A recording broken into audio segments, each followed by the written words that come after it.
When John entered the house, he heard familiar but unexpected sounds. He didn't care why he came home early. He was just home. He opened the door. "John, it's not—" "Leave it." John stepped forward, causing Pumper to recoil. John grabbed him by the thinning hair and yanked him back. "I want to destroy you," John said quietly, looking him in the eye. "Lift your chin. You can't strike me. I'll sue you." "Screw you! Lift your chin!" John's tone was calm and even, hiding the anger beneath. "I swear to God, I'll sue you." "Do you know who I am? Do you think I care?" Pumper lifted his chin, grimacing, thinking he could take it. John grinned and pounded his fist several times.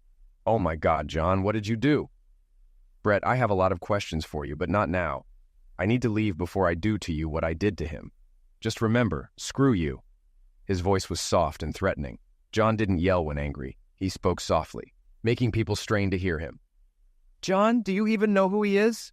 Her eyes widened, hands covering her mouth. "I'll tell you what I told him. Do you think I care? How could you do that in our bed? Screw you." John walked down the hallway, ignoring Maggie's pleas to stop and talk. "Leave me alone." He left the house, got in his truck, and drove to the liquor store for bourbon. He parked at Walmart, drinking straight from the bottle, watching traffic. When the phone rang, he glanced at the screen and ignored it. Maggie kept calling and texting.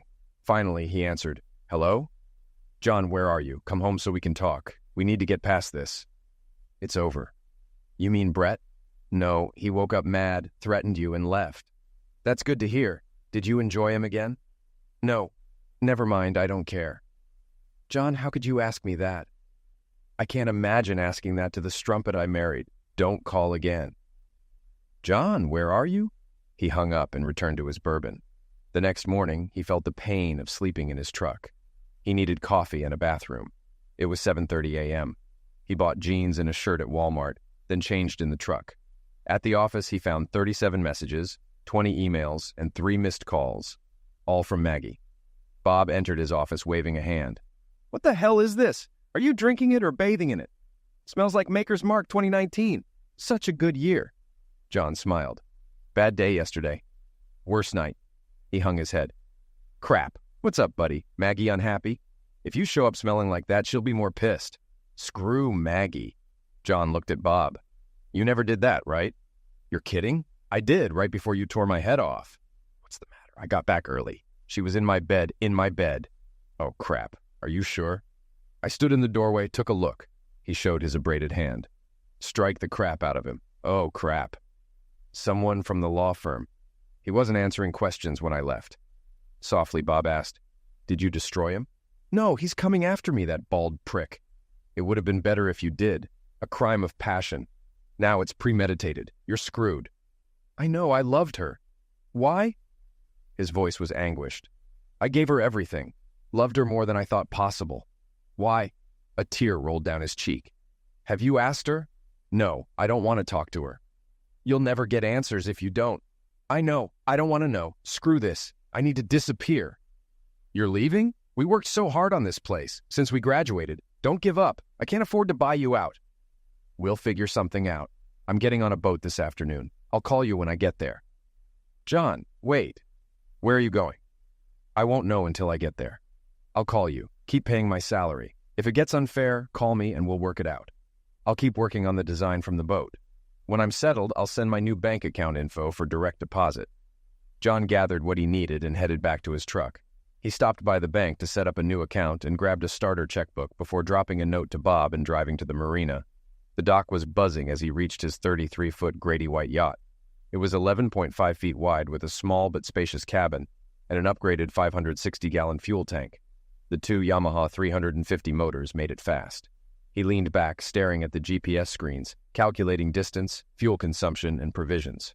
His route included stops in Virginia Beach, Charleston, Jacksonville, Cape Canaveral, Fort Lauderdale, and Nassau. At a couple of 100 miles a day, he expected to reach Nassau in a week or two, depending on the weather. A storm from the Gulf could delay him, but he hoped it would head north. Planning helped distract him from his pain. He needed to leave quickly, fearing he'd be found before he could escape. Once at sea, he knew he'd be alone for a long time, facing the dangers of solo travel. His phone rang, but he let it go to voicemail. The message read, "You have to talk to me. Don't just walk away from us." This enraged him. Don't walk away from us. Had she thought of that when she slept with Pumper? He called her. "John, Where are you? I've been worried all night and day. Where are you? It doesn't matter. I want answers, John. Just come home and talk. Please don't give up on us. You already gave up. Remember the event at school? That was a mistake. I should have trusted my intuition instead of my heart. Now I'm screwed. John. Maggie sat at her desk, staring at a photo of John, tanned and smiling while holding a fish. He was always fishing or traveling for work. She'd traveled with him a few times, but hated the places he went, like Mountain Home, Arkansas, and Monroeville, Alabama. The last time she joined him, he was in the oil fields north of Guatemala, and she was miserable. She knew she was a complainer, grumbling while he worked in the heat. He came back exhausted, and she dragged him to parties. He didn't want her to work, but she needed to stay busy. She went to law school, got her degree, but settled for a paralegal job. She loved the excitement of the legal environment, the big cases, and the energy. One day, a junior partner called her into his office. Maggie was well-built and confident. Knowing her looks and personality made her a valuable asset. Maggie, we have an interesting case that's being fast-tracked. It's a land deal that needs city approval. We need someone willing to work overtime. Are you interested? Sounds interesting. Where is it? Just outside Washington, D.C. in Maryland. The zoning is correct, so we only need city approval. It'll take time, and I need your help. Interested? Sounds like fun. She didn't quite understand how it happened. Late nights at the office led to dinner outings, first a deli, then a nice restaurant, then a club. Dancing was a fun escape. John was away Monday through Thursday, due home Friday. She knew the dance with Brett crossed the line. It excited her that he wanted her. Giving him a little push wouldn't hurt, right? We can't do this, Brett. We're married, just not to each other. Brett, no, please, not here. John checked the weather. It was calm enough to reach Virginia Beach. He planned to refuel there, then head to Charleston, avoiding Oregon Bay. After a grocery run, he shut down the engines, pulled the ropes, and left the bay. He glanced back at his truck, feeling like he was leaving an old friend. He set the autopilot down the Chesapeake, tethering the boat to the guest dock, and pulled out his phone. 54 texts, 30 emails, and 5 more calls from Maggie. He had to deal with it. John, where are you? You have to listen to me. This doesn't mean anything. You're talking about our marriage. No, it meant you lied, and our marriage is over. When did it start? John, please come home. We need to talk. I'm not coming home. Where are you? Gone. You won't find me. You left town? Where did you go? Away. You tore my heart out. John's voice broke. Screw you. Don't call me. I'm dead to you. Goodbye. John, please, don't go, please. Bye, Maggie.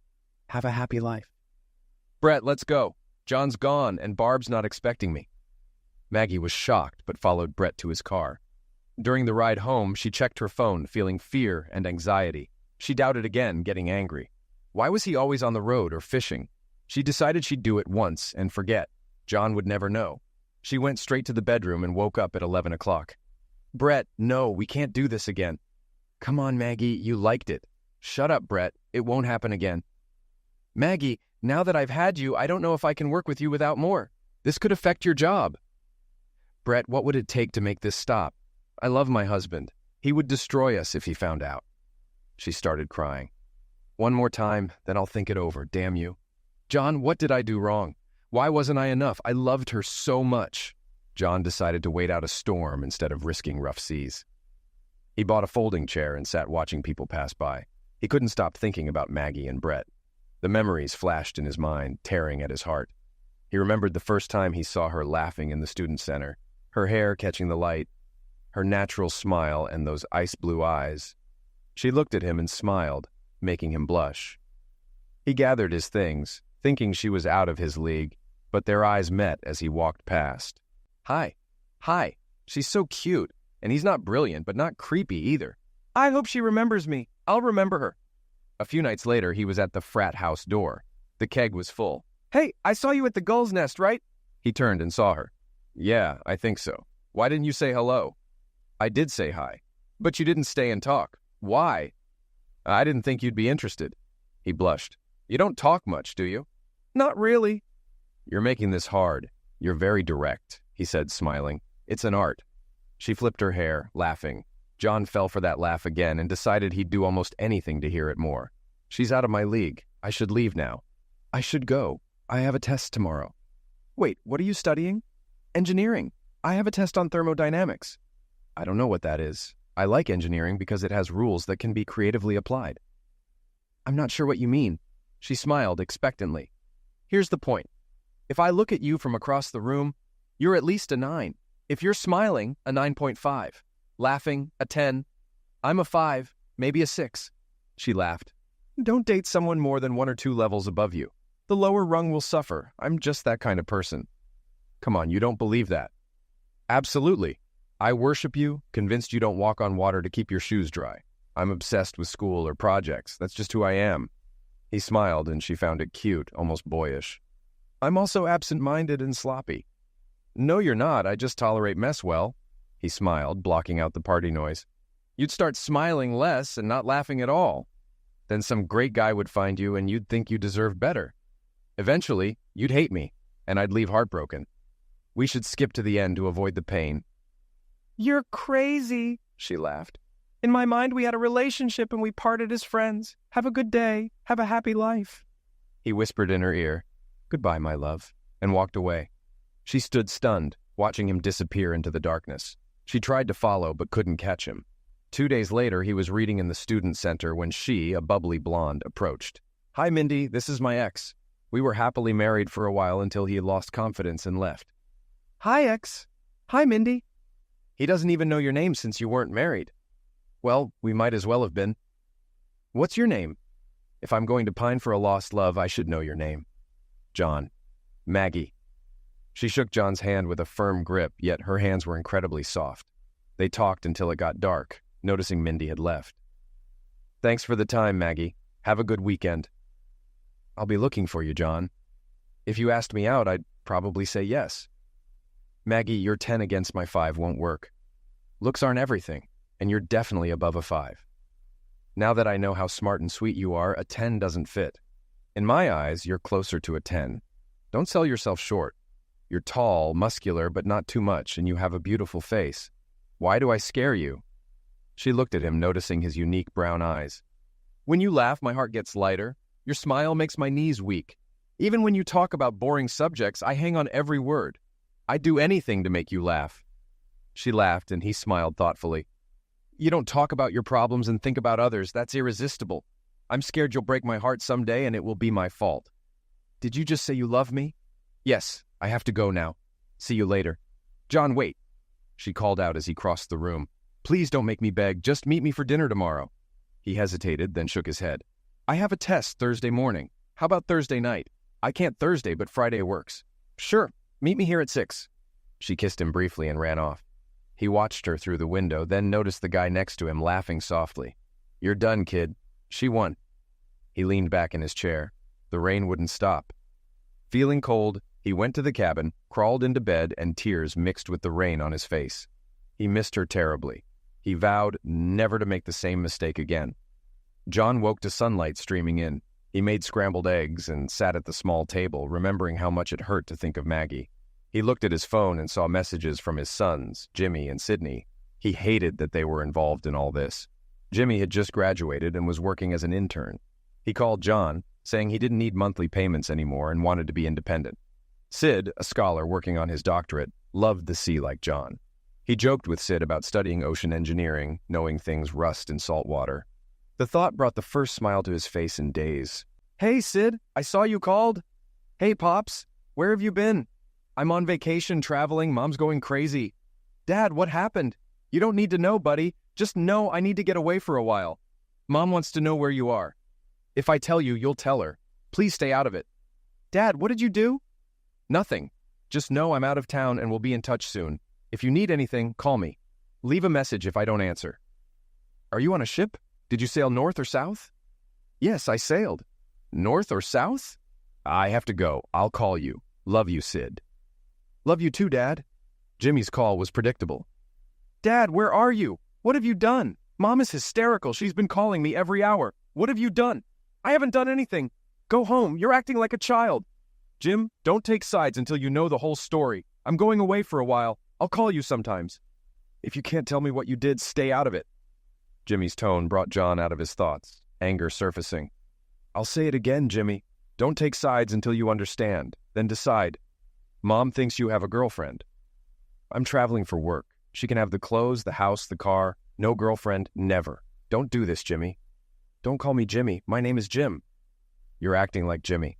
Let's not do this again soon. I gotta run. Damn. John always had a good relationship with both boys, but Jim was a mama's boy and an athlete. John was his chauffeur and coach. They had a good relationship, or so John thought. He knew Sid would be patient, but Jimmy would take sides quickly. A weather check between Virginia Beach and Wilmington, North Carolina, showed good sailing conditions. He had 3 days of calm seas before the next system. In 3 days, he should reach St. Augustine, then rest before heading to Palm Beach. It was going to be a long journey. He set fishing lines, followed the channel across the bay, and hit the open sea. South. Definitely south. On the open sea with autopilot on, memories spun in his head. She says you're the best thing in her life. Sitting on a low wall, Becky called, needing to talk. Becky, we had dinner twice, a movie, a picnic, and a barbecue. We kissed a couple of times, that's it. He met Becky at a barbecue, another perky blonde, Maggie's sorority sister. Maggie had given her his number. I know, but she says it was the best night of her life. She's good for you. Just make a move. Are you kidding? Are we in high school? She wants more than occasional Saturdays. Last question, why me? I see guys chasing her all the time. Why me? You're good-looking, funny, smart, and great at kissing. You should open a kissing booth. John laughed. I'll call her. We can talk, but it has to be a relationship. Becky laughed. Please call her. She's moping because she hasn't heard from you. Does she know phones work both ways? She could have called me. Becky glared. I'll call her. John met Maggie at the sorority house door. She was waiting on the stairs as he approached. Hi, Maggie. Hi, Becky. How are you? Hi, John. She turned to Maggie, brushing her shoulder as if removing lint. Don't be late, dear. I'll be waiting upstairs. She laughed and ran up the stairs. John, can we talk? Sure. Here? No, too many eyes and ears. Let's walk. As they walked across the field and sat on a bench, Maggie began. John, do you like me? Do you find me beautiful? We covered that before. Of course I want you. Every guy wants you. What's the problem? A Porsche drove by, and a guy leaned out. Nice, baby. Let's go for a ride. John smiled, and Maggie gave the guy the finger. That's the problem, Maggie. Every guy wants you. I need exclusivity. I'm not competing for your heart. John, I'm not interested in anyone else. When I saw you at Bogart's last week, it didn't seem that way. Holding hands with that guy? He doesn't mean anything, just a date between friends.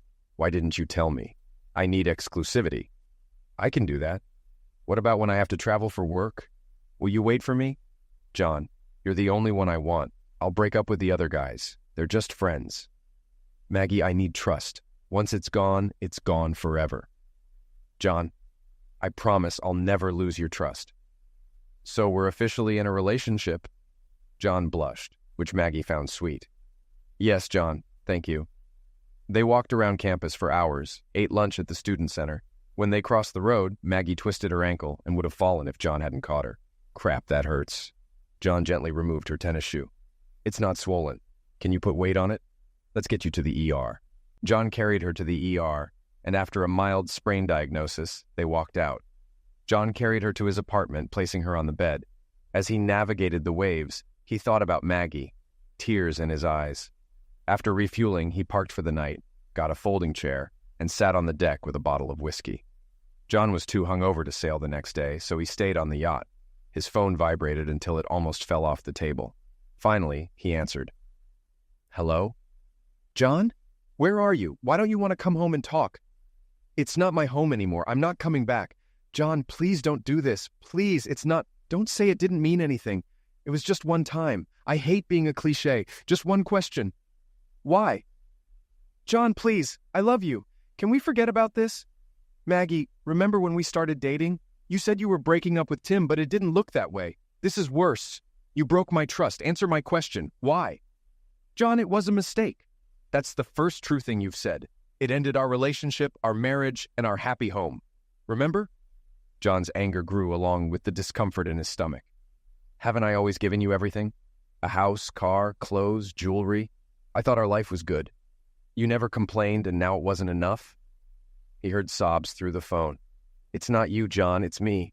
Screw you. Why, Maggie? Just tell me why. John, come home, tell me where you are, and I'll come to you. Let's just talk.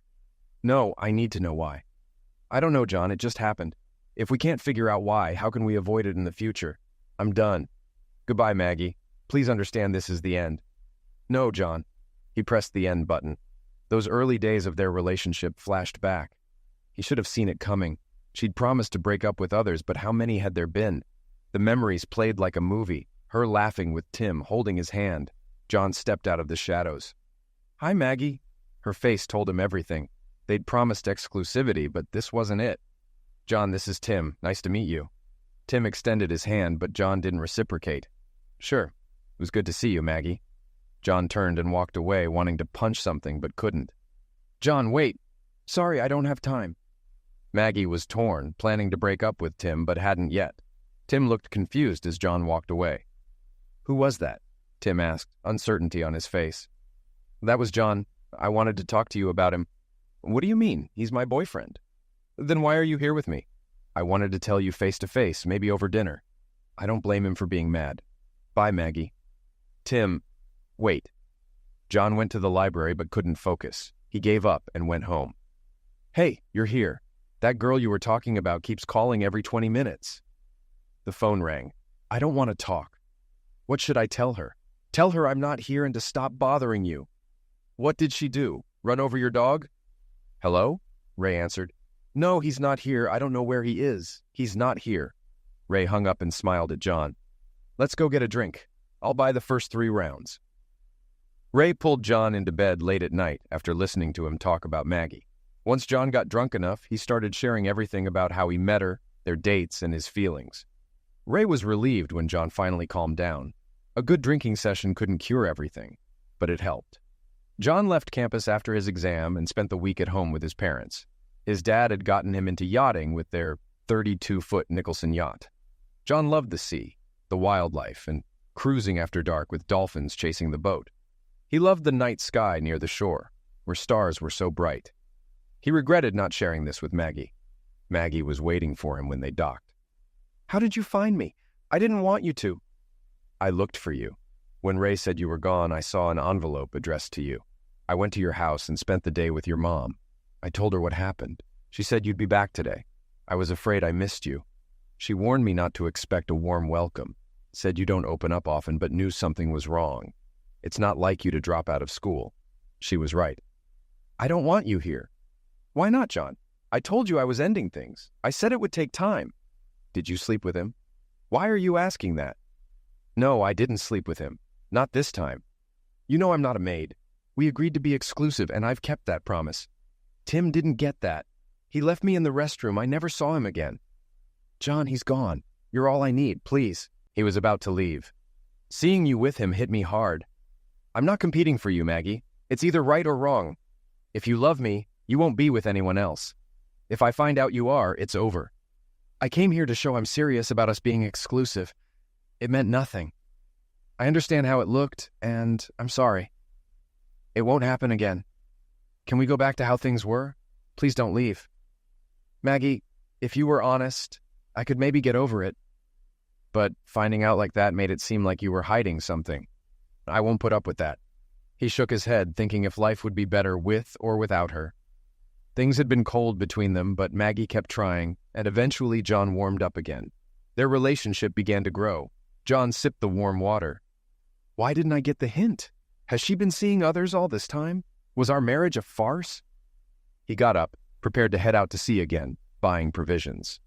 That night, he struggled to sleep with questions running through his mind. The next morning, he set off for Georgia, then Florida, and finally Nassau. Oh, crap, Maggie. What am I going to do? Maggie wailed to Becky. I've lost him. I've lost everything. Maggie, why did you do this? What were you thinking? You gave up a 30-year relationship for an idiot. How will you explain that to the boys? I'm not going to explain it. How can I?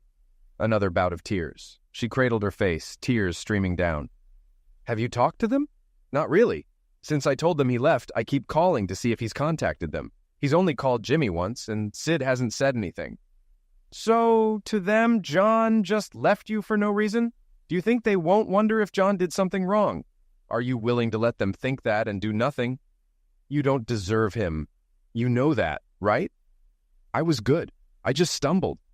You make it sound like you slipped on a banana peel. You slept with him in John's bed. What were you thinking? Do you think John will ever forget that? Maggie looked at her, understanding dawning. If you'd had fun with him in the car and went home alone, maybe. But you brought him to John's bed and he found you. How can you explain that? You broke the nicest guy I've ever met. He was a coach, gave everything to you. Do you know how many women threw themselves at him? He was always polite but firm. No meant no. And you threw that away. I have to do something, Becky. I have to show him I love him. You can try, but I'm not counting on you. If you can get him to talk, if you can beg, crawl, and be the best wife ever, it might liquidate him. And you have to deal with the boys. If they blame him, it's all over. Do you get that? I've messed up everything. He has to talk to me. He has to. John was sitting on the cockpit floor, a pump in his hand, wearing uniform shorts and a tattered t-shirt. His tan had darkened under the Caribbean sun. Hi, I'm Sarah. Hi, Sarah. Without looking up, he noticed a locking ring on the case. If he turned it, it might come loose, and he could unlock it. What are you doing? Fixing the pump. Why? It's not working. Where does it go? What's it doing? It pumps water into the well. Okay, now I know less than I thought. The sarcasm made John look up. She had long blonde hair, slim but not skinny, with the sun behind her. He couldn't see her eyes, but saw her smile, and he instinctively smiled back. There's a tank for the bait fish, she explained. This pump takes water from the ocean and feeds it into the tank. The water then overflows back into the ocean, keeping it fresh and oxygenated. That way, the bait stays alive. It was the longest conversation he'd had in weeks. That was nice. What was nice, Sarah? John asked. You explained it well, not like I was stupid, thank you. You're welcome. You don't talk much, do you? Not usually. Can I come aboard and take a look? Sarah, can I help you with something? I'm trying to fix my pump to go fishing. I'm sorry if I'm bothering you. My parents thought swimming here would be good for me, but it just reminds me of bad things. John saw the pain flash across her face. If you want company, I'm not the best choice. I try not to think about bad things. Are you here alone? Where's your family? John shuddered. The ex stayed home. The kids are grown. You came here alone on this boat? Yeah, I need to buy a new pump. Stop by later if you want. Can I come with you? Where? To buy a pump. Sure, but I need to stop by the provision store. Will you wait for me? I need to tell my mom. Sure. John watched her run to a 60-foot sailboat. She looked like she was in her early 20s. A man peered out of the cabin, and John waved timidly. The man didn't wave back. When she returned, John noticed she was actually in her early 30s, with small crow's feet and creases at the corners of her mouth. Do your parents mind if you come with me? They're just overprotective. I didn't have the best time before we came here. I'm sorry.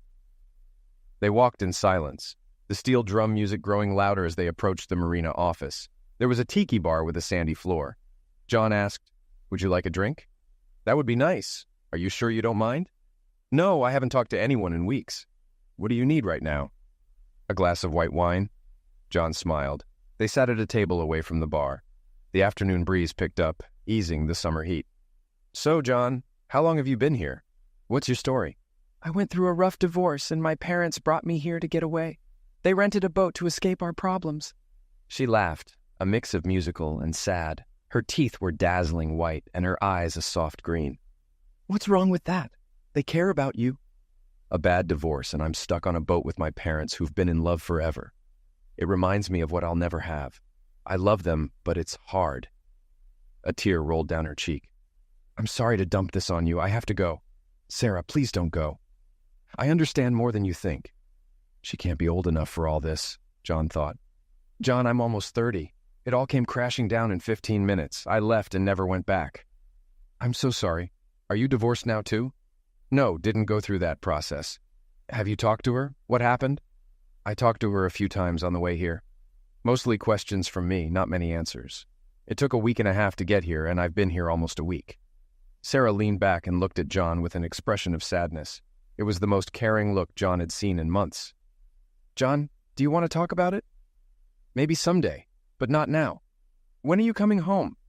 We have 2 weeks left, but maybe sooner. Dad had trouble steering, and Mom and I don't know much to help. Your dad must be really frustrated. John checked his phone. 23 unread messages. He opened the marine weather app. Strong winds tomorrow, but the next day looks fine. Maybe we can take the boat out. Do you think your dad will let me help steer? I wouldn't want to hurt his feelings, so maybe don't mention you know how to sail. My dad had a 30-foot sailboat when I was younger. We sailed a lot. It's not much different. Will you have lunch with us tomorrow? Can you help my dad? It would mean a lot to him. Sarah looked both excited and nervous. I think we can work something out. Can we meet here at noon? Oh, John, I'm sorry. I understand what you're going through, and here I am asking for help. It's not fair. It's okay, Sarah. I don't mind. The next day at noon, John walked up to the dock and saw Sarah waving. He shook the older man's hand. John Baker, nice to meet you. Ben Livingston. Ben's smile didn't reach his eyes, and he looked at John suspiciously. You sail? Yes, sir. My father had a 32-foot Nicholson yacht. We sailed instead of doing other summer activities. John, this is my mom, Beth Livingston. Beth looked like an older version of Sarah. Hi, John. Thanks for meeting us. Sarah told us you sail, and Ben is excited about getting out on the boat tomorrow. We don't want to impose, but it would be a big favor. Ben and Beth asked questions, testing John's sailing knowledge. They knew more about him than he expected, including his recent divorce and struggles. They understood he was an engineer, out of touch with his office for almost 3 weeks, and close to facing the world again. The schedule was set. John lay on the bow of the boat, feeling the light breeze and watching the calm water. Sarah settled beside him, looking at the sky. Penny for your thoughts, John. They're not worth a penny. I'll probably have to pay you. You've made my dad happier than I could have imagined. He's better off than he thinks. I just gave him confidence. What will you do now? I think my break is ending. I need to contact the office, sort things out with my kids, and start dividing things with her. Stand by, shouted Ben from the helm. He's in his glory, said Sarah as John rose with a rare smile. It's good to see. Look at how your mom is watching him. A cloud passed over John's face. I thought I had everything figured out, sorry. John adjusted the sails, ensuring they caught the wind and the mainsail didn't flutter. He noticed they were heading towards the harbor, realizing the day of relaxed sailing was ending. He settled back on the sailbags. I'm not looking forward to it. I understand. I went through this a year ago, John. Whatever happens, I'd like to stay in touch. Sarah's heart pounded, but John heard it. I know it's not the right time, but you've reminded me there are decent people around. She blushed, glancing at him and quickly looking away. Decent men, Sarah. If only we'd met at another time. Later, after lowering the sails, John docked the yacht and secured the ropes. He turned off the diesel engine. That was fun, Ben. Thanks for a great day. It brought back good memories. Thank you, son. Would you mind another day this week? Ben smiled hopefully, his silver hair ruffling in the wind. He looked genuinely happy. I'd love to, but I'll need to adjust my schedule. Can I call you back? Sure, just let us know. I know Sarah will love it. I'll love it too, sir. Are you all set, or do you need help washing the boat? I think the women are already on it, but thanks. Ben smiled and gestured for Sarah and Beth to wash the deck. I'll be off then. Have a nice evening. John slid off the side onto the dock, smiling. I'm going. I feel like a British captain in Wubby 2. He laughed at himself as he walked back to Down Deep. Crawling onto the boat reminded him of his loneliness, making him feel even more alone than before. Maybe he was starting to feel again. Anger surged in him, and he picked up his phone and turned it on for the first time in a while. Ignoring voicemails and texts, he dialed Bob's number. Holy crap, you're alive. John, where are you? I'm in Nassau. No crap? How are you, buddy? You okay? I'm still pretty pissed off, Bob. I know. I have a job to do while I'm here licking my wounds. Yeah. John, we've got a problem with Alexander's account. Their valve and elbow keep failing. Can you design a fix? Can we move the valve or eliminate the elbow? Do you have time to figure it out? Email me the plans and I'll take a look. I'll send you something by the end of tomorrow. If you do that, I won't feel so bad about your direct deposit tomorrow. Hold my direct deposit for a day or two. I need to divide things up, square up my investments. She calls every day asking if I've heard from you. Can I tell her we've been talking? As long as you don't say where I am, you can tell her we talked. Tell her I won't speak to her until she tells me the reason. I've told her that, but it wouldn't hurt for her to hear it again. How do I get in touch with you? I've called your cell many times, but I keep getting voicemail. I haven't turned it on. I'll call you every day at 3 o'clock unless I'm fishing. If I'm out, I'll call you when I get back. John and Bob talked for over an hour about various projects, equipment startup, maintenance, and personnel issues. The The normal conversation struck John after he hung up. "Dad, where are you? This isn't funny. Mom is furious, calling me every day. Jim calls too." "What happened?" asked Sid. "Sid, I don't want to go into details. It was bad, and I don't see us recovering. Mom said the cops are looking for you." "What did you do?" "I slapped someone. Hard a few times, but not hard enough." "That doesn't sound good. Dad, when are you coming home?" "I'm not sure. I'll visit briefly. I need to get things in order first." "Where is that, Dad?" "Not in the village. I'll tell you once things are settled with your mom, and you can visit." "Jimmy's furious. He said your last conversation didn't go well. He wants to know what you did to Mom. She won't tell us. Just cries a lot." "He'll get over it, and so will she." "Come on, Dad. Just tell me what's going on. Please. Just know that I'm fine, and I'll be back soon. I'll let you know when I get there. Maybe we can have dinner." "Kristen will be happy to see you too, Dad. Tell her I said hi, and I'll call her in a week or two." John ended the call, pulled out a chair, and uncorked a new bottle of whiskey. John woke up to Sarah tugging on his arm. "Come on, John. You need to go to bed. You shouldn't be here. Not right now. I'm not a good person." "Bullcrap. Get up, go to bed, and we'll talk in the morning. You know you're beautiful, right? In your condition, everyone is beautiful." "Not everyone." Sarah smiled as John stumbled down the steps to the cabin. She laid him on the bed, pulled the covers over him, and kissed his forehead as he began to snore. "We'll talk in the morning, John." She watched him for a few minutes before quietly leaving the boat. John woke up trying to count his recent hangovers. For some reason, it seemed important. "John, get up. I've got eggs and bacon for you." John stumbled to the stairs, and Sarah laughed. "You did better last night." "Yeah, about last night. Was I an idiot? If so, I'm sorry. You told me I was beautiful and that you loved me. If you meant it, fine. If it was bullcrap, then yeah, you're an idiot." "Oh, crap. I'm sorry. I mean, yeah, you're beautiful, but John, I'm kidding. Relax, but I'm going to make you talk to me this morning. Can you dim the sun? It's awfully bright." John covered his face with his hands. "It's good for you, vitamin D and all that." "So, John, what's wrong? You really want to know my full and crafty story? Pardon the language." "Yeah, I want to know what's eating you up inside, John. Keeping it all inside isn't healthy." "You know, I caught her cheating with her boss." "You say caught, but what do you mean? Heard her talking? Saw her somewhere?" "No, I walked in on them. It's a sight I can't forget." "Oh, crap. What did you do?" "I punched him 3 times as hard as I could, looked at her, and left." "And have you talked to her since?" "A couple of times on the way here. I told her I wouldn't talk to her again until she told me why. She didn't answer, so I haven't spoken to her since." "You look like you're in pain. Can't you stop thinking about it? You drink yourself into oblivion every night." "I loved her, Sarah. Loved her with all my soul. I cherished her." "Your use of the past tense seems final. No chance of reconciliation?" "None. The luster is gone.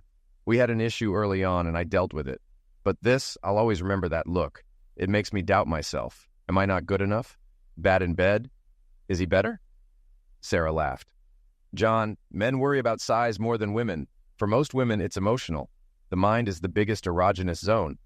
Then I must be lacking in skill. He was a little bald prick. I know I'm not handsome, but he wasn't much better. Don't underestimate yourself, John."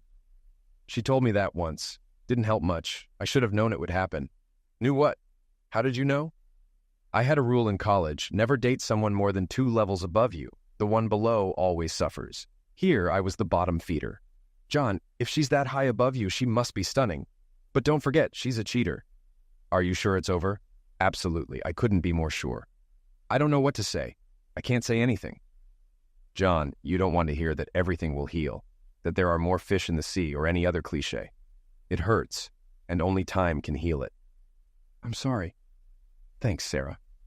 A tear rolled down his cheek, and Sarah felt the urge to comfort him. "John, when you get back on your feet, would you find me? I wouldn't mind being your friend. I know now isn't the time, but later." "Sarah, I have to go back to my rule. You're out of my league. Besides, I'm going home next week and you'll be gone." "It's okay, John. I'll see you again. I'm just asking for friendship." "I'd like to think we'll see each other again, Sarah. I'd like that very much." On the flight from Miami to BWI, John was deep in thought. As the plane lifted off, he saw down deep in Sarah's boat, feeling sudden melancholy. Memories of sailing with a loving family flashed through his mind, replaced by anger towards Maggie. When he stepped off the plane, Maggie was waiting. She looked thinner, with bags under her eyes, but still beautiful. "What are you doing here?" "Bob told me when you were coming. Please don't be mad at him. John, I'm so sorry. Please let me explain." "I'm not interested until you explain why. Can you answer that?" "I can try. Please." "Yes or no, Maggie?"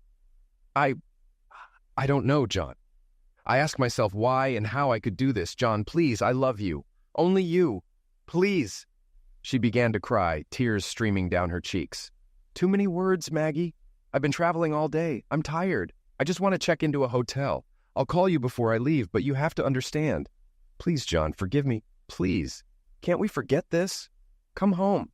"Maggie, you knew the rules. We were a team, no rivalry. I thought it meant until death do us part. But you eliminated it. We're done. I have to go."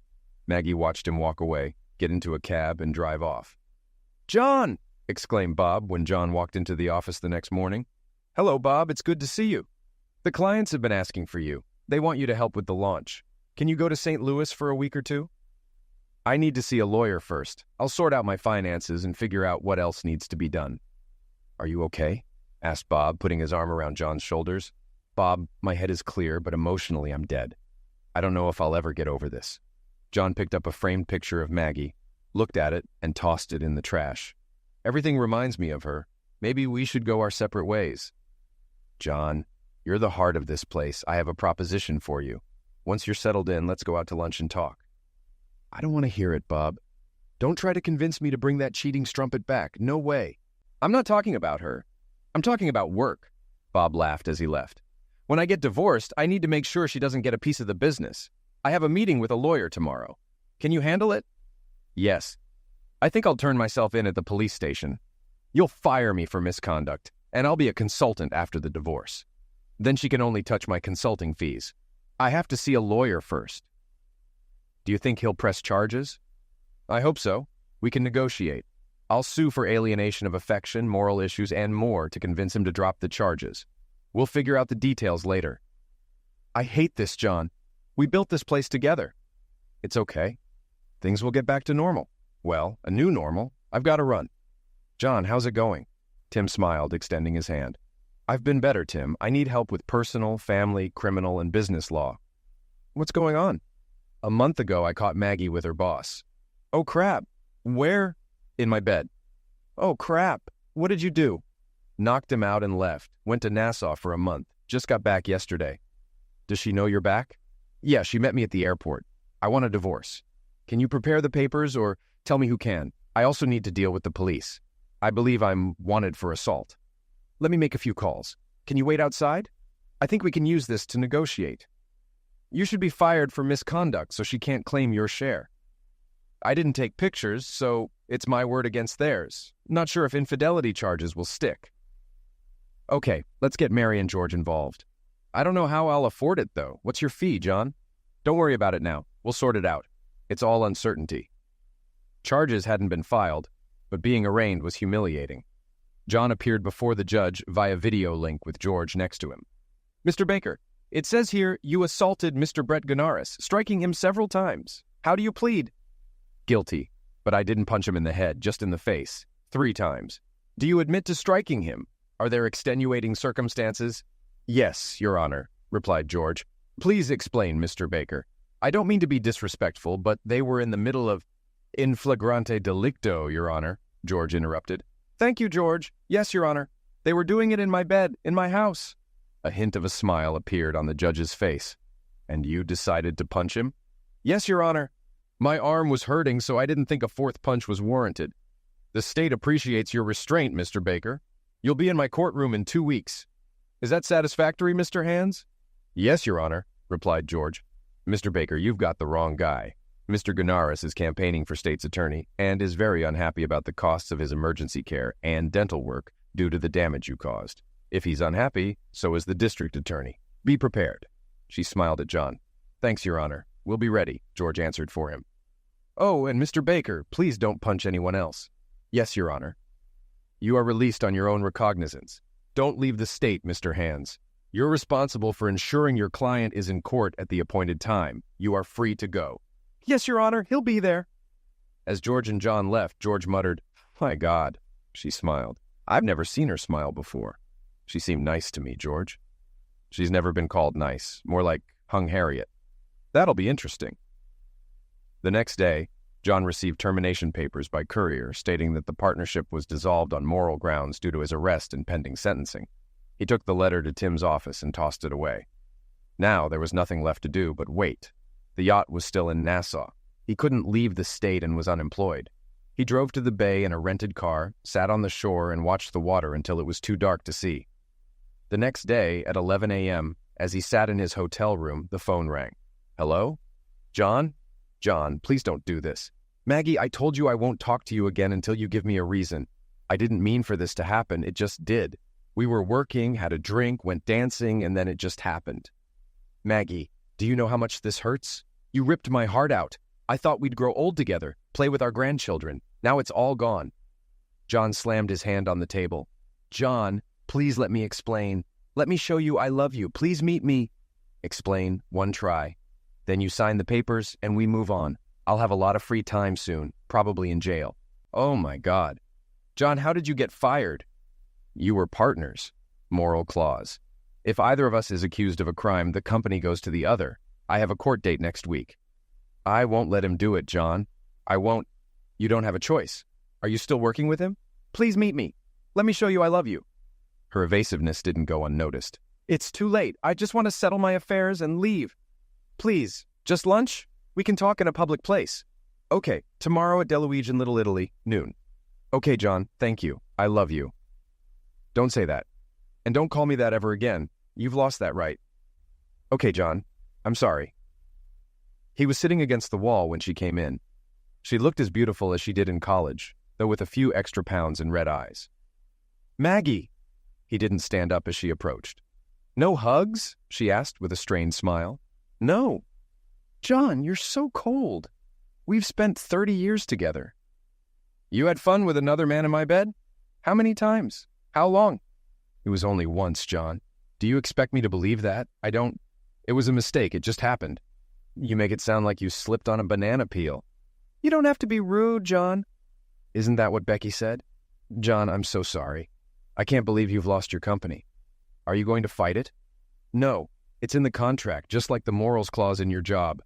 I'm going to sue him for alienation of affection and your firm for not honoring the morals clause. John, you're just trying to hurt me. I deserve it. Say whatever you want and I'll take it. Just let me show you I'm sorry and that I love you. Remember Tim in college? That was your only chance. Yes, you won't have another. How would you feel if you came home, excited to see the love of your life, and found him with someone else in your bed? Oh my God, John, I'm so sorry. I wasn't thinking. You weren't just seeing me in your head at that moment, were you? It hurts, John. Pain sucks, doesn't it? You want to feel pain? Try the boys calling and asking what you did wrong. What did you tell them? I didn't. I just asked where you were. Her sobs made her words fragmented. You have to take responsibility for your actions. Until you do, nothing will change. I don't know if I'll ever get over it or trust you again. I told you this would happen back in college. You're a 10 against my 5. I'm done. If I don't end up in jail in the next 2 weeks, I'm out of here. Where did you go, John? I know you were on the boat. I found your truck and took it home. It's in the driveway. Give it to one of the guys. Give it to Sid. He hasn't accused me of anything. I don't know what's going to happen to Jimmy. You think I have a girlfriend? Maggie's face went pale. Oh, God, no. Tears flowed uncontrollably. I'm so sorry. What have I done? You've ruined this family. I don't believe you anymore. John, please believe me. It was just one time. We came home from the bar, and it happened. You slept with him in my bed. The most vulnerable act you can do to another man in my bed. Anger flared again. Yes, John, I'm so sorry. I can't deal with this. I'm getting out of here. Don't call or write me. Deal with the boys. If they call me, I'll know you took responsibility. I'll let you know if I don't go to jail. If I end up in jail, you won't be my only call. John stood up, threw some money on the table, and walked out. Maggie reached for him, but he brushed her off. Mr. Baker, the judge said, I see you've taken responsibility for your actions. You're driving a little fast, but otherwise you haven't broken the law. She looked at the papers on her desk, then at John. Do you have any statements? Anything to say about your punishment? Your Honor, I'm sorry my actions brought us here. Sorry for wasting your time. I wish I could say I won't do it again, but if I caught my wife... He looked at George. In flagrante delicto. The judge smiled as George whispered, Yes, that's right. I'd be inclined to punch him again. I'll try to restrain myself. Mr. Baker, are you working? I was fired due to the morals clause. I'd like to come back, but it depends on today. The court believes you made a bad decision under extreme stress. I'm treating this as a PBJ. Do you know what that means? No, Your Honor. It means I'm not declaring you guilty or innocent. I'm giving you probation until sentencing. This stays on your record for 5 years. If you commit another crime in the next 5 years, you'll serve time for that crime and this one. Double or nothing punishment. Can you behave yourself? Yes, Your Honor. It will help me restrain myself. Your attorney will have papers for you to sign. You're free to go. Thanks, Your Honor. John turned to leave, glanced back at the judge who smiled at him, and left the room. The lawyers, John and Bob, sat at the table. I can't believe it, John. I've never seen her so easy on anyone before. PBJ for assault is rare. How will this affect our plan? How do we protect the business from Maggie? John, just go back to work. If you don't, we may not have a business left to protect, said Bob. I'll keep working for the business. Tim, what if I go back as an employee, not as a partner? When this is over, Bob can promote me back to partner. That could work. Let me review the partnership agreements, see what provisions apply under PBJ. You're not convicted, but we need to follow the book. Has she signed the papers? No, not yet. Bob, I'm going back to Nassau. I'll work remotely and figure out how to get her to sign. I might head to St. Louis next week. Are you sure, John, that you don't have a way back? No, I'm done. I just want to move on with my life. John walked down the pier toward the Down Deep and saw the empty spot where Sarah's boat had been. A wave of melancholy hit him, realizing she was gone from his life. He cherished the memories of their time together and the boat ride with her parents. She was proof that good, loyal women existed. Maggie watched John leave the restaurant, feeling his pain like a weight on her chest. She struggled to breathe, her hands shaking. She wanted to hold him, to make everything better as she had in the past, but she knew it was truly over. She kissed John in her mind one last time, feeling his warmth as tears flowed from under her sunglasses. Mom, really? Are you kidding me? Jimmy asked. You got caught in Dad's bed. Do you know where he is? No. I tried calling, but he won't answer. I think Sid knows, but won't tell me. Mom, I'm so mad at you. I can't believe you did this. I still love you, Mom, but I don't understand how you could do that to Dad. I have to call him. I hope he takes my call. He's out of the country, Mom. He doesn't want to talk to you or Jimmy. Sid answered the next call. Sid, please make him talk to me. Give me another chance. Are you still working with that guy? Yes, I have bills to pay, a mortgage. Find another job, Mom. Unless this guy means nothing to you, you're ready to leave the family. If not, the family will leave you. Sid, why are you being so rude? I'm not the one who screwed up, Mom. You did. Oh my God, I really screwed up, didn't I? Maggie hung up and sat at the kitchen table, her head in her hands, until dark. She moved to the bedroom and lay on the bed, unable to understand why everyone was so angry. It was just one slip-up, she thought. Tears flowed as she hummed the tune of a Cheaters song, stuck in her head. The storm crossing the Atlantic was the 5th named storm of the season, expected to reach hurricane strength by the time it hit the Virgin Islands. It would impact Puerto Rico, the Dominican Republic, and possibly the Carolinas later in the week. Residents in the path were advised to prepare for winds up to 140 miles per hour and storm surges of 4 to 7 feet. John had 2 days to prepare for the storm. He planned to tie up the Down Deep and noticed many boats had already left for storage in the U.S. He began tying down the remaining boats, ensuring the ropes were secure but loose enough to withstand the storm. Marina workers joined him. Hey, what's up? One asked. Trying to secure the boats before the storm. I need more and longer ropes, and a dinghy would help. Why a dinghy? I want to stretch the rope across to keep the boats off the dock and run a fishing line to stabilize them. I'll get more rope. What's your name? John? Yours? Jose. I think that's Spanish for John, right? He smiled, and John smiled back. Yeah, I think you're right. They shook hands, and Jose brought 5 more men with him and a wheelbarrow full of ropes. They spent the day and a half tying the boats. The sky was clear, and the sound of waves echoed from the shore. John, where will you stay during the storm? Jose asked. I'm hoping for a room at a nearby resort. You'll stay with me and my family. It's safe. We've been through many hurricanes without injury. It's not big or fancy, but it's fine. Thank you, Jose, but I don't want to inconvenience your family. Jose smiled his crooked smile. You won't bother us. You'll stay with us. He nodded, and it was settled. Let's get the house ready. John entered Jose's house, a simple cinder block structure with a tin roof. They had driven uphill, which John found comforting. The inside was dark but tidy. The main room was separated by a bead curtain. John heard an angry woman's voice from behind the curtain. Jose rolled his eyes and walked through, leaving John standing there. After a loud conversation that eventually quieted, Jose returned with a beautiful Hispanic woman in her 30s. She had long dark hair and a curvy figure. She extended her hand, and John shook it, noticing her soft but calloused fingers. You're Jose's new friend? She asked in broken English with a strong Spanish accent. Yes, ma'am. I'm here to help. Are you staying for the storm? Yes, if you don't mind. Okay. Thanks, ma'am. You work? I cook. John followed Jose outside.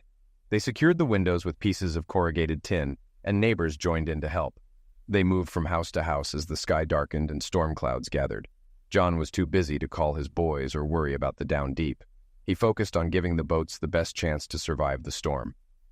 Back at Jose's house, they settled into canvas chairs on the porch. The woman brought 2 cold beers, handed one to Jose and the other to John, then silently went back inside. Is she your wife, Jose? John asked. Jose laughed loudly. No, John, my wife is dead. This is Hermosa, my sister-in-law. She is beautiful, isn't she? Yes, she is. Other men joined them on the porch, accepting beers from Hermosa, who smiled for the first time in John's presence. It was a beautiful smile. John listened to their conversation, understanding only a few phrases. He watched the sky darken and felt the wind pick up, realizing the storm was approaching. He thought of Down Deep and felt he had done all he could to protect it and the community. As the rain began, the men thanked John and left. One man hesitated, then shook John's hand, saying, Thank you, John, for helping us today. You're a friend, aren't you? Yes, we are friends. You're welcome, sir, John replied. The storm hit, not as strong as predicted, but still powerful. The power went out as John slept on the couch. Hermosa came out from behind the curtain, pointed to the couch, and John got up to join her. He put his arm around her as she snuggled in. They sat like that for hours, her breathing even as she fell asleep. John eventually dozed off too. He woke to find her looking at him with a mix of emotions. She was breathtakingly beautiful. Jose emerged, saw them, shrugged, and asked, ¿Qué pasa aquí? Hermosa launched into a rapid explanation. She said you helped her through the storm. She was scared, and you held her. She also said you were a perfect gentleman. But I'm not sure if she's happy about that or angry. Women, you can't understand them, can you? No, I can't, John replied. Jose, are you ready to go to the wharf? I need to check on the Down Deep. Hermosa left to make breakfast. Are you hungry, John? We'll sit on the porch, okay? John and Jose took their chairs to the porch and watched the neighborhood come to life. Fallen branches were dragged to the curb and yards were cleaned up. Hermosa brought them plates of scrambled eggs with spicy salsa and spiced beef. It was the most delicious meal John had ever eaten. John and Jose pulled fallen palm branches out of Jose's old Toyota pickup and prepared to leave. John shook Hermosa's hand, but she pulled him into a hug and said, Thank you, in a strong Spanish accent. John bowed his head, got into the truck, and pressed himself against her. The trip to the marina was quick, with Jose swerving to avoid debris. At the marina, they found one boat flooded and another damaged, but the Down Deep was intact.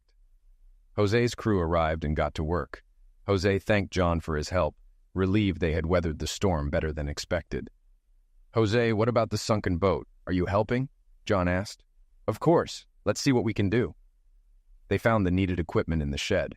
John helped secure the airbags and ran the straps under the sunken boat. The ancient compressor worked, and the boat began to rise. They pumped out the water, and by nightfall, the marina was in good shape. Thank you, John, Jose said, pulling him into a hug. Are you coming with me? John asked. Thank you, Jose, but I'll stay on the Down Deep. Please thank Hermosa for everything. John started the generator on the Down Deep and charged his phone. He had several messages from Sid, 2 from Jimmy, and 1 from Maggie. There was also a message from an unfamiliar number. John, I heard about the storm and wanted to make sure you and the Down Deep were okay. I'd love to hear back from you. Sarah. After assuring Sid he was okay, he called Jimmy. Jim, hi, I saw you called. Yes, Dad. Sid was really worried about you. I'm sorry, Dad. Mom told me what happened. I'm sorry I blamed you. It's okay, Jim. I told you not to take sides until you knew the whole story. I know, Dad. Can you forgive her for the sake of the family? Jim, I can't. She destroyed my trust. I can't go through that again. Maggie sat with Becky, worried. Oh my God, Becky, he's out there in the boat. I hope he's all right. Maggie, he knows what to do. If anyone can get through this, it's John. What are you going to do? There was a knock at the door. Maggie answered it. Are you Margaret Baker? Yes. May I see some ID? Oh my God. Am I being served? Becky, he's really divorcing me. You've been served. Maggie took the envelope, sank onto the couch, and whispered, No, I'm so sorry. It was just one time. It didn't mean anything. Maggie, it meant something to John.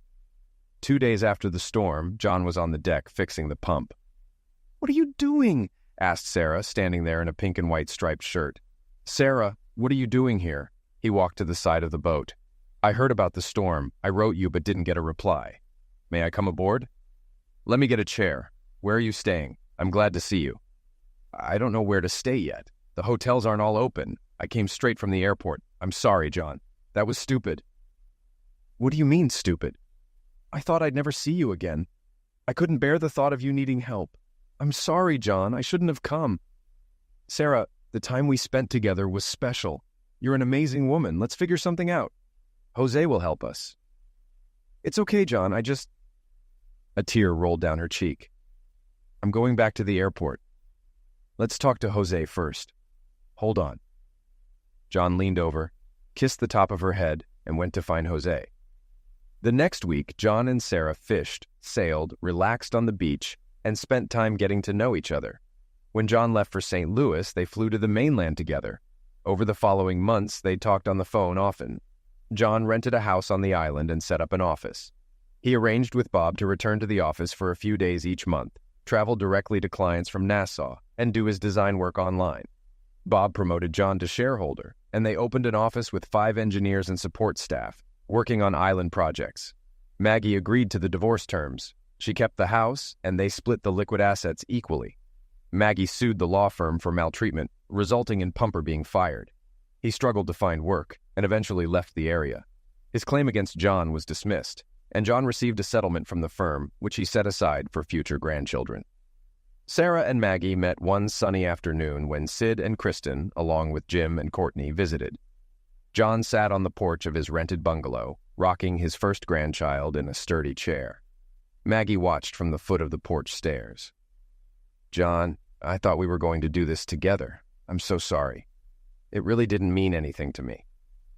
Maggie, it meant a lot to me. It showed that what we shared didn't matter to you. It destroyed my trust and broke my heart. I had to move on or die. Hey, baby, Sarah said, coming out with a tray of iced tea and a soft drink for the baby. She looked at Maggie, then at John and back at Maggie. Hi, you're so beautiful, just like John said. I'm Sarah. Maggie's shoulders slumped and a tear rolled down her cheek. I hope we can be friends, Sarah said, extending her hand. Hi, Sarah, I hope so too. Take good care of him. He deserves it. You're a very lucky woman.